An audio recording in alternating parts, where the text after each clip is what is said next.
একের পর এক ব্যক্তি এসে তাদের স্ত্রীদের হারিয়ে যাওয়ার অভিযোগ জানাচ্ছেন পুলিশ স্টেশনে।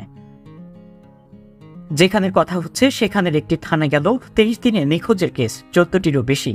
কারো স্ত্রী বিমানবন্দরের উদ্দেশ্যে বাড়ি থেকে বের হয়েও বিমানবন্দরে পৌঁছায়নি, আবার কারো স্ত্রী বিমানবন্দরে পৌঁছেও যেখানে পৌঁছানোর ছিল সেখানে পৌঁছাতে পারেনি।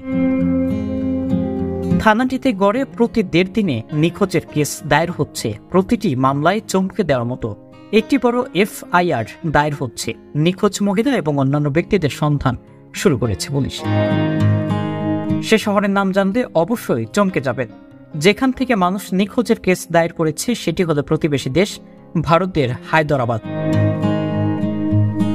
গেল 17 এপ্রিল থেকে 10 মে পর্যন্ত এই থানায় নিখোঁজের কেস দায়ের হয়েছে 14টিরও বেশি। FIR দায়ের করা হয়েছে।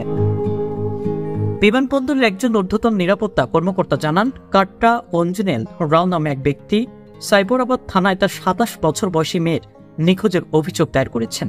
তার অভিযোগে তিনি জানিয়েছেন তার মেয়ে গেল 4 মে রাত 11:50 মালয়েশিয়ার উদ্দেশ্যে রওনা হবে। রাতে তিনি ফ্লাইটের বিলম্বের কথা জানান। ভোর 5টা পর্যন্ত বাবা মেয়ের মধ্যেই কথা হয়, পরে ফোন বন্ধ পাওয়া যায়।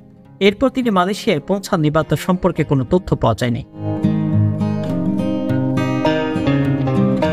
তারাকানাগা প্রামাণিক গেল 18 এপ্রিল সাইবরাবাদ থানায় তার স্ত্রীর নিখোঁজ হওয়ার অভিযোগ করেন।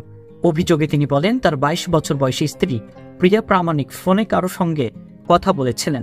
এনে স্ত্রীর সঙ্গে তার ঝগড়া হয়। পরের দিন অফিস থেকে বাড়ি পৌঁছে দেখেন তার স্ত্রী বাড়ি থেকে নিখোঁজ।